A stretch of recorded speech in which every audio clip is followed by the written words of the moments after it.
नमस्कार, मैं अमनदीप पिलानिया और आप देख रहे हैं पंजाब केसरी टीवी। आज के समय हर माँ बाप चाहता है कि उसका बच्चा एक अच्छे स्कूल में एक अच्छी शिक्षा ग्रहण करे, जिससे वो जीवन में अच्छी सफलता ग्रहण करे। अभी फ़िलहाल हम जींद के एक ऐसे ही सबसे पुराने स्कूल में मौजूद हैं, जिसका नाम है मोतीलाल नेहरू पब्लिक स्कूल। और मोतीलाल नेहरू पब्लिक स्कूल की बात करें तो यहाँ पर जो सैपलिंग है उसकी काफ़ी जींद शहर में चर्चाएँ हैं। ख़ास तौर पर जो यूके फॉर्मेट यहाँ पर बनाया हुआ है उसकी चर्चाएँ काफ़ी जींद में चली हुई है। हमारे साथ स्कूल के प्रिंसिपल रविंद्र कुमार मौजूद हैं, उनसे जानते हैं मोतीलाल नेहरू पब्लिक स्कूल का जो सैपलिंग फॉर्मेट है किस प्रकार काम करता है। यूके के तर्ज पर इन्होंने बनाया हुआ है। सर, जैसे आपने यूके फॉर्मेट की तर्ज पे सैपलिंग बनाया हुआ है तो इसकी चर्चाएं हैं, किस प्रकार काम करता है? अमनदीप जी, पहले तो आपके सभी दर्शकों को नमस्कार। आप स्कूल में आए, आपका बहुत बहुत स्वागत है। हमारा यहाँ पर यूके फॉर्मेट प्री स्कूल जो चल रहा है सैपलिंग्स के नाम से, ये लगभग 5 साल पहले सर इसकी नींव रखी गई थी। यहाँ पर 5 साल पहले जब हमने इसका नींव रखी तो हमारे मन में एक विचार था, जो कि हमारा मैनेजमेंट है पूरा, दिल्ली में भी स्कूल है, हमारा जो देश की राजधानी है। और आप ये ज़रूर मानेंगे कि डेवलपमेंट जो है वो माइंडसेट से होती है, पैसे से नहीं। तो हमारा ये मानना था कि जो हमारा बच्चा हरियाणा का बच्चा है उसके जब वो बोलता है, जब वो बात करता है, तो उसके एक्सेंट जो है, बोलने की कला जो है वो हरियाणा की, हरियाणवी उसकी आ जाती है उसके अंदर। चाहे वो इंग्लिश भी बोलता है, हिंदी भी बोलता है, तो हरियाणवी का एक्सेंट उसके पास आ जाता है। तो हम एक यहाँ पर ये हमारा प्रयास रहा कि यूके फॉर्मेट हम स्टार्ट करें। यूके फॉर्मेट के अंदर क्या है कि उसके अंदर इंग्लिश का एक्सेंट डाला जाए बच्चे के अंदर स्टार्टिंग से ही। जब वो अपनी बोलना सीख रहा है, वहाँ पर लिखना सीख रहा है, तभी उसको हरियाणवी एक्सेंट में ना जाकर वो हिंदी और इंग्लिश बोल रहा है तो प्रॉपर हिंदी को हिंदी की तरह और हरियाणा को हरियाणवी की तरह और इंग्लिश को इंग्लिश की तरह वो बोले, तीनों भाषाएं मिक्स ना हो। तो इसलिए हमने यूके फॉर्मेट इसमें, चाहे वो लिखने की कला है, चाहे वो बोलने की कला है, उन सभी कलाओं के ऊपर हमने बात की थी। और आज आपको जानकर बड़ी खुशी होगी सर कि हमारे पास कंस्ट्रक्शन हमें करनी पड़ रही। आप काफ़ी बच्चों का एडमिशन उसके अंदर जींद शहर से बहुत अथाह प्यार हमें मिला है। बहुत सारे बच्चे इस सैपलिंग्स विंग के अंदर हमारे एडमिटेड हैं, जो कि डेली ये सीख रहे हैं सारी चीज़ें। और इसकी अगर बात करें हम कक्षावार की बात करें, क्लास वाइज, तो ये प्री नर्सरी क्लास से शुरू होके और सेकंड क्लास तक हम यहाँ पर एक्सेंट के ऊपर काम करते हैं। मान लो हमारे पास किसी कक्षा में क्लास फर्स्ट में बच्चा आता है, या क्लास सेकंड में भी आता है डायरेक्ट, या क्लास एलकेजी या यूकेजी किसी भी कक्षा में बच्चा आता है, मान लो वो हमारे पास प्री नर्सरी से नहीं पढ़ रहा है, वो किसी और स्कूल में 2 क्लास पढ़ के आया है, तो उसके भी पेरेंट्स के साथ हम ये जिम्मेवारी लेते हैं कि इसका जो हरियाणवी एक्सेंट इसके अंदर बच्चे के बोलने में है, तो वो हमें दूर करना है। आपने जैसे देखा है, अगर हम इस साइड चले जाएं तो उचाना, नरवाना की वहाँ की बोलने की भाषा, जो बोलचाल की बात है, शाहबाद की तरफ, कुरुक्षेत्र की साइड जाएं, वहाँ की बोलचाल की जो भाषा है, उस एक्सेंट में फ़र्क है सबका। है तो हरियाणवी ही, लेकिन एक्सेंट अलग अलग है। वो एक्सेंट हमारा एक जैसा रहे, इंग्लिश को हम प्रॉपर इंग्लिश की तरह बोल पाएँ, पढ़ पाएँ, लिख पाएँ, ताकि बच्चे को आगे आने वाले समय के अंदर जो उसका करियर जब बनने जा रहा होगा तो ये वाली बाधा उसको ना मिले।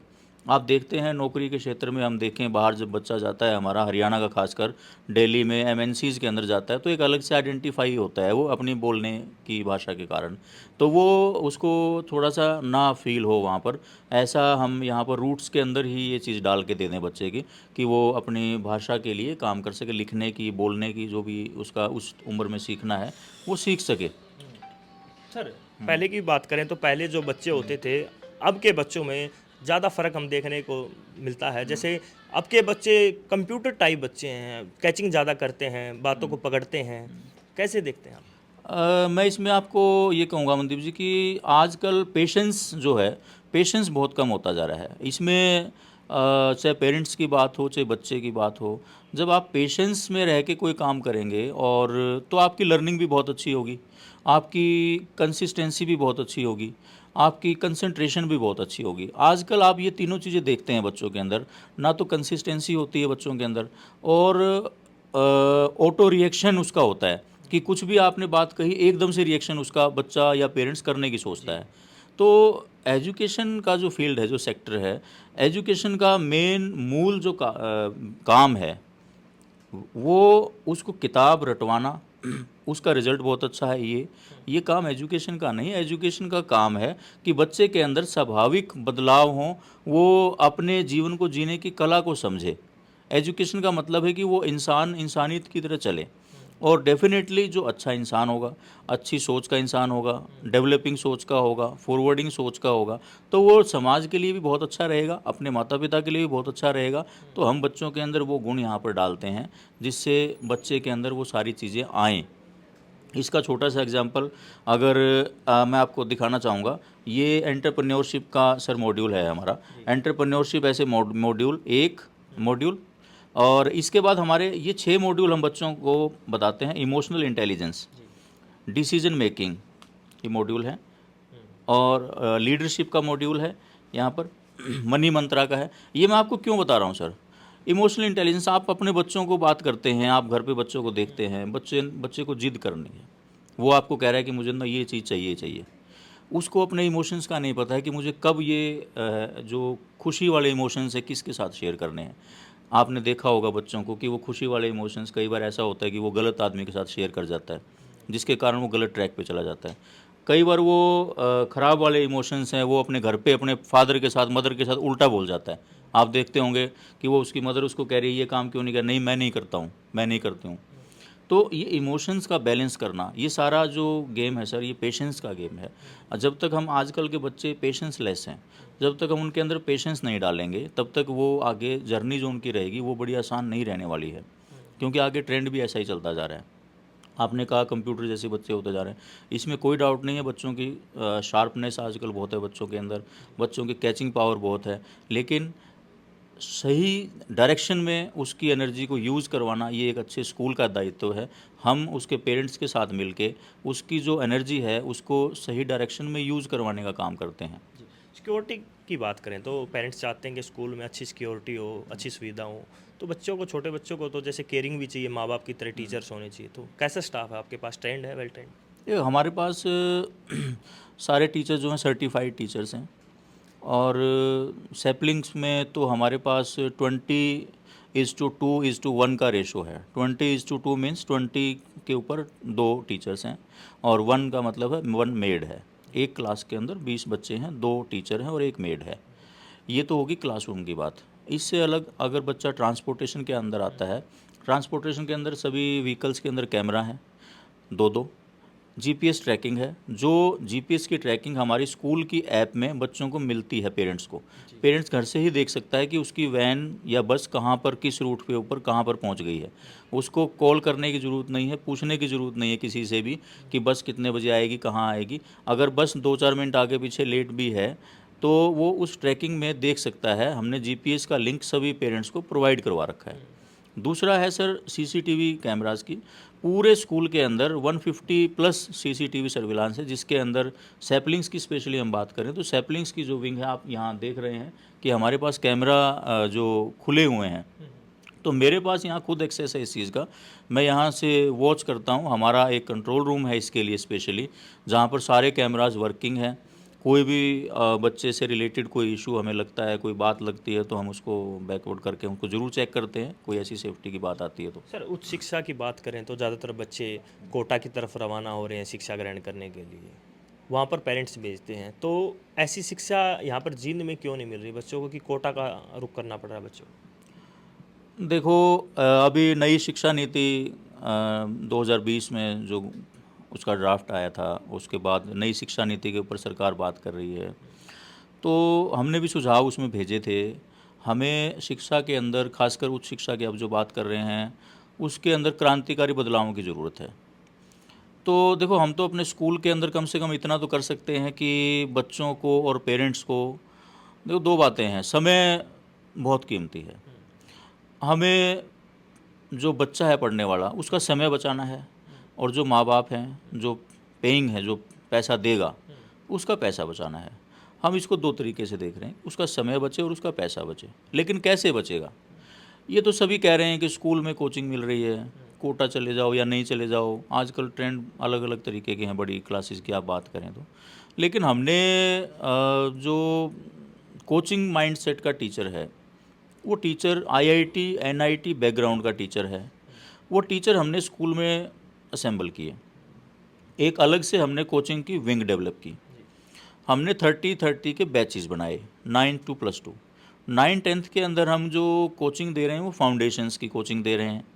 अब 9-10th में फाउंडेशन का ये मतलब बिल्कुल नहीं है कि वो बच्चे को नीट और आईआईटी ही करना है, और +1-2 के अंदर फोकस्ड वे में नीट, आईआईटी और एनडीए इस तरीके की कोचिंग हम दे रहे हैं। ये साइंस स्ट्रीम की मैं बात कर रहा हूँ, हम कॉमर्स और ह्यूमैनिटीज़ के ऊपर भी आएंगे। तो बच्चा जो कोटा और सीकर जा रहा है वो साइंस स्ट्रीम का ही तकरीबन 99% बच्चा वहाँ पर जा रहा है। तो वो अपना वहाँ पर समय देता है और अपना पेरेंट्स वहाँ पर पैसा देता है, दोनों ही चीज़ें वहाँ सर पर। ज़्यादातर देखते हैं डिप्रेशन का शिकार हो रहे हैं बच्चे, शिक्षा ग्रहण करने के लिए जाता ज़्यादातर सुसाइड के केस सामने आते हैं वहाँ पर। उसका कारण है, मेरे पास जैसे पेरेंट्स आता है तो एक पेरेंट्स मेरे पास आए, मैं आपके साथ एक किस्सा शेयर कर रहा हूँ। उन्होंने कहा कि मैंने बच्चे का एडमिशन सीकर करवा दिया और मुझे एक सुविधा वहाँ बहुत अच्छी लगी। तो मैंने उनसे पूछा ऐसी क्या सुविधा थी? वहाँ ना मोबाइल या फ़ोन अलाउड नहीं है बच्चे को, बिल्कुल भी पूरा दिन देखना नहीं है। एक बार शाम को बस वो लैंडलाइन से ना पेरेंट्स से, मम्मी या पापा से एक बार बात करनी है। मैंने कहा चलो बड़ी अच्छी बात है ये। और सारा दिन का उसने रूटीन बताया मुझे कि इतने बजे जाना है, उसके बाद ये है, उसके बाद ये है, अगर ये मिस हो गया तो फिर वो नहीं, अगले अगले स्टेप पे हमने जाना है। तो मैंने उससे एक सवाल पूछा कि ये बच्चा जो +1 +2 की एज होती है, 9-10th की, इस एज के अंदर उसके बॉडी के अंदर हार्मोनिकल चेंजेस हो रहे होते हैं, खासकर गर्ल्स की हम बात करें तो वो जो चेंजेस उसके बच्चे के अंदर हो रहे हैं, बॉयज़ या गर्ल्स में, वो किससे डिस्कस करेगा? क्या एक बच्चा अपने माँ बाप से वो हार्मोनिकल चेंजेस के बारे में पूछ सकता है कि मैं, मेरे ये चेंजेस हो रहे हैं, मुझे इसका मैं क्या करूँ आगे? उसको उस समय पे एक अच्छे साथी, मित्र, दोस्त की ज़रूरत होती है, बात करने की ज़रूरत होती है, कम्युनिकेशन की ज़रूरत होती है। यही कारण है आपने जो सवाल पूछा है, डिप्रेशन में बच्चा जा रहा है, क्योंकि वो बात ही नहीं रख पा रहा है अपनी कहीं पर भी। और ये पेरेंट्स को समझनी पड़ेगी कि वो अपनी बात कहीं पर नहीं रख पा रहा है, उसकी कोई सुनने वाला नहीं है। पेरेंट्स को उस टाइम पे बिहेवियर तो करना चाहिए as a friend, like a friend, लेकिन वो ये बात कह रहे हैं कि ये वाली सुविधा बड़ी अच्छी है कि फ़ोन अलाउड ही नहीं है बात करना किसी से। तो ये डिप्रेशन का कारण है, इसलिए हमें बच्चों से बात करते रहना चाहिए। हमने जो यहाँ कोचिंग की है उस कोचिंग के अंदर सर हमने मोटिवेशनल लेक्चर भी रखे हैं रिनोल्ड फैकल्टी के। क्या होता है कि टेस्ट सीरीज़ होती है कोचिंग्स के अंदर, तो टेस्ट सीरीज़ के अंदर क्या हो रहा होता है, बच्चा हर पूरे साल एक जैसी परफॉर्मेंस नहीं दे पाएगा। कभी उसकी परफॉर्मेंस लो रहेगी, कभी उसकी परफॉर्मेंस अप रहेगी। जब उसकी परफॉर्मेंस लो रहेगी ना, तो हमारे पास मोटिवेशनल स्पीकर हैं हमारी टीम के अंदर, वो जाके बच्चे को मोटिवेट करें, नहीं नहीं आप कर सकते हो। सर एक चीज़ और देखने को मिलती है, जैसे रिजल्ट जब आउट होता है, बच्चे जो कम मार्क्स लेके आते हैं, ज़्यादातर देखते हैं कि पहले खुश रहते थे बच्चे, पास भी हो जाते थे। अब की बार देखने को मिलता है हर बार जब सीबीएसई का रिजल्ट आउट होता है या हरियाणा बोर्ड का होता है, सुसाइड केस कर देते हैं, भाई मैं फेल हो गया या मेरे को कम मार्क्स आए।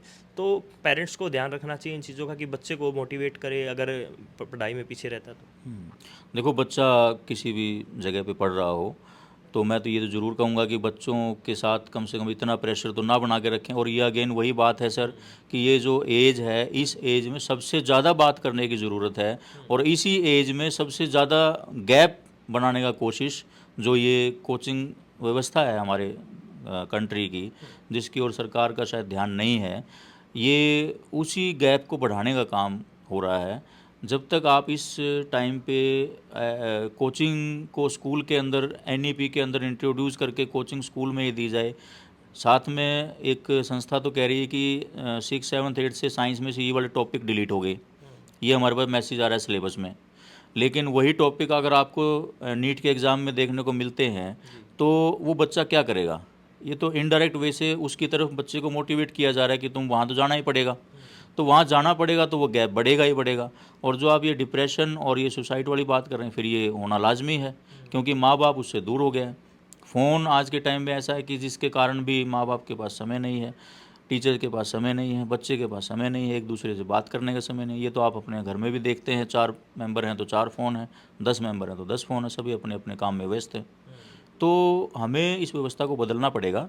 इसी व्यवस्था को बदलने के लिए सर हमने यहाँ कोचिंग शुरू की, जिसके अंदर आईआईटी एनआईटी बैकग्राउंड के teachers, AC classrooms, smart panels, और जो मेन वहाँ पर बात है टेस्ट सीरीज़ टाइम पे, minor test, major test, study material हमने स्कूल का खुद से डेवलप किया, जो बच्चों को नीट और आईआईटी और एनडीए की तरफ बच्चों को इंश्योर करता है कि आपने अगर ये स्टडी मटेरियल पढ़ा और हमारे टीचर एक्सपर्ट से पढ़ा तो आपका एडमिशन सिलेक्शन 100% कन्फर्म है।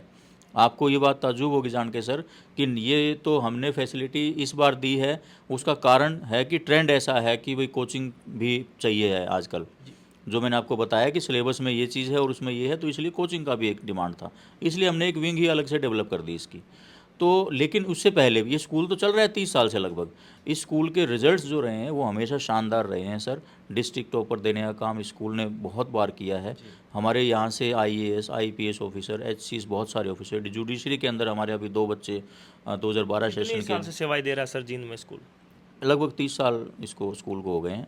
और एक बड़ी एलुमनी लिस्ट है सर। डॉक्टर्स की तो अगर आप बात करेंगे तो हमारे पास मेरे ख्याल 150-60 से करीब, तो इससे प्लस तो डॉक्टर्स हमारे एलुमनी लिस्ट के अंदर हैं। तो कभी मिल जाते हैं तो प्राउड फील होता होगा। बहुत शानदार, बहुत अच्छा लगता है कि अभी हमारे जो जुडिशरी से 2 बच्चे यहाँ हमने स्कूल में बुलाए, तो कुदरती आईएएस मौजूदा डीसी जींद जो हैं वो साथ में थे। बड़ा अच्छा सेशन रहा कि वो बच्चों के साथ, पेरेंट्स के साथ संवाद उनका रहा और उन्होंने बड़ा सराहा अपने स्कूल को याद। हमारे तो बल्कि आप ये देखोगे हमारे पास जो बच्चे भी पढ़ रहे हैं, तो आई थिंक 50% तो बच्चे ऐसे होंगे जिनके पेरेंट्स भी यहीं से पढ़ के गए हैं। तो और इतना बदलाव वो देखते हैं। आप ये देखो कंसिस्टेंसी के साथ स्कूल उस बदलाव को एक्सेप्ट करते हुए, जैसा टाइम पे जिस बदलाव की, जिस चेंज की ज़रूरत है, उस चेंज को एक्सेप्ट करते हुए स्कूल चल रहे हैं। सर बदलाव की बात की, पहले के समय जैसे टीचर्स हैं, विद्यार्थी को डंडे से पिटाई करता था, अभी भी वो चलता है क्या स्कूलों में? नहीं नहीं, ये तो सर अब आजकल तो ट्रेंड पिटाई पुटाई वाला तो रहा नहीं है। आजकल तो समझाना, मोटिवेट करना और ये कम्युनिकेशन की बात है मेन, वो वही बात ज़्यादा है कि संवाद जो है, कम्युनिकेशन बीच में माँ बाप के और टीचर के, पेरेंट्स के, बच्चों के बीच में रहे। आप सही मानते थे पहले वो होता था, पिटाई होती थी स्कूल टाइम में? सरकारी स्कूल की बात करें, पहले प्राइवेट स्कूलों में पिटाई होती थी। देखो मैं ये इसको इस तरीके से, मैंने आपको अभी कहा कि ये स्कूल 30 साल से है और यहाँ जो बच्चे पढ़ रहे हैं 50% के करीब पेरेंट्स भी यहीं पढ़ के गए हैं। तो वो पेरेंट्स जो यहाँ पढ़ के गए हैं उनकी उस टाइम पे पिटाई भी हुई है, आज उनके बच्चों की नहीं हो रही है। तो ये स्कूल, मैंने आपको पहले कहा ना कि भाई हर पैरामीटर के ऊपर वही बदलाव जो जिस टाइम पे ज़रूरत जिस बदलाव की है वो करके चलता है, सोच के चलता है। हम 5-6 सालों से देख रहे हैं नॉन अटेंडिंग का क्रेज बढ़ता जा रहा है बच्चों में, एकेडमी की तरफ रुख कर रहे हैं। वो एडमिशन भी लेते हैं कहीं या मतलब एकेडमी पे ही रहते हैं? इसके लिए तो सर सीबीएसई इस बार बहुत सख्त है। पिछले 2-3 साल से लगभग 50 के करीब स्कूलों की मान्यता पिछले साल सीबीएसई ने रद्द की थी इसी कारण से। तो नॉन अटेंडिंग, देखो इसमें वही मैं कह रहा हूँ कि बच्चा किसी भी कोचिंग सेंटर में पढ़ रहा है, चाहे वो किसी न किसी स्कूल में तो रजिस्टर होगा ही होगा ज़रूर, ऐसा तो नहीं है कि कहीं नहीं होगा। तो हम इसको बढ़ावा बिल्कुल भी नहीं देते हैं। हाँ, स्कूल का एक दायित्व है कि स्कूल को सारी फैसिलिटी बच्चे को स्कूल में दे देनी चाहिए। +2 तक का स्कूल है तो +2 लेवल की, अगर वो नीट IIT जी की बात कर रहा है तो उसको वो सुविधाएं स्कूल में मिल जाएं। क्योंकि अगर 2 बजे तक हम बच्चे को स्कूल में रखेंगे और उसको फिर ये होता है आवाज़ की भी मेरे स्कूल में ये चीज़ नहीं हो रही है तो मुझे ट्यूशन लगाना पड़ेगा, तो आप समझ सकते हैं अगर 3-4 घंटे वो शाम को ट्यूशन जाएगा और 2 बजे तक स्कूल में, तो उसके पास तो समय ही नहीं बचेगा। स्पोर्ट्स के लिए क्या कर रहा है स्कूल? स्पोर्ट्स के अंदर हमारे पास सर अभी लगभग 25 के करीब गेम्स हैं शाम को, जिसकी एकेडमी सुबह और शाम को रन हो रही है। सभी के एक्सपर्ट कोचेज़ हैं, जिसके अंदर सेमी ओलंपिक साइज़ का स्विमिंग पूल है, इंडोर बैडमिंटन हॉल है। अभी हमारा 3 जो कोर्ट्स का इंडोर बैडमिंटन हॉल बनने जा रहा है नया, क्योंकि हमारे पास अभी वो स्पेस कम पड़ गया है क्योंकि 2 कोर्ट पहले से हैं, तो अब 4 कोर्ट का नया हम डेवलप कर रहे हैं, इंडोर सिंथेटिक। साथ में हमारी जो शूटिंग रेंज है वो 6 लेन की है अभी, उसको भी हम आउटसाइड में कंस्ट्रक्ट कर रहे हैं। वो भी हम 12 लेन की शूटिंग रेंज जो है, जो एक गेम है, बहुत अच्छा गेम है जो कंसंट्रेशन से रिलेटेड, वो हम यहाँ पर बच्चों को देते हैं। उससे अलग हमारे पास सिंथेटिक बास्केटबॉल का कोर्ट है, सिंथेटिक लॉन टेनिस है हमारे पास। तो गेम्स भी मैं आपको जो बता रहा हूँ प्रॉपर पैरामीटर्स के ऊपर करवाए जा रहे हैं विद द एक्सपर्ट कोचेज़। आप इस चीज़ को, हमारे पास सिर्फ ऐसा नहीं है कि हमने ग्राउंड एक डेवलप किया और बच्चे खेल रहे हैं। हमारे पास एक्सपर्ट कोचेज़ हैं सभी गेम्स के, हमारे रिजल्ट्स हैं, नेशनल तक बच्चे खेल के आए हैं। कबड्डी की बात हो, बॉक्सिंग की बात हो, स्विमिंग की बात हो, हमारे नेशनल पार्टिसिपेंट रहते हैं बच्चे। तो ज़िले में आने वाला जो समय है, आपको यहाँ हम 2-3-4 साल से मेहनत जो कर रहे हैं स्पोर्ट्स के ऊपर ज़्यादा फोकस करते हुए, आपको कुछ समय के बाद स्पोर्ट्स में भी बहुत अच्छे रिजल्ट्स देखने को मिलेंगे सर। बहुत बहुत धन्यवाद सर, आपने इतने विस्तार से शिक्षा के बारे में, स्पोर्ट्स के बारे में और यूके फॉर्मेट जो प्री स्कूल आपका प्रोजेक्ट उसके बारे में जानकारी दी। Thank you very much sir, आपके सभी दर्शकों को बहुत बहुत धन्यवाद। ये थे हमारे साथ मोतीलाल नेहरू पब्लिक स्कूल के प्रिंसिपल रविंदर सिंह। इन्होंने विस्तार से शिक्षा के बारे में बताया, किस प्रकार आगे जैसे बदलाव होते जा रहे हैं शिक्षा में और बच्चों को क्या क्या सुविधाएं इस स्कूल में दी जाती हैं। पंजाब केसरी के लिए मैं मनदीप पिलानिया। हमसे जुड़े रहने के लिए हमारे YouTube चैनल को सब्सक्राइब करें और नई वीडियो की नोटिफिकेशन के लिए बेल आइकॉन को दबाएं। अगर आप ये वीडियो Facebook पर देख रहे हैं तो लाइक जरूर करें और ज्यादा से ज्यादा शेयर करें। धन्यवाद।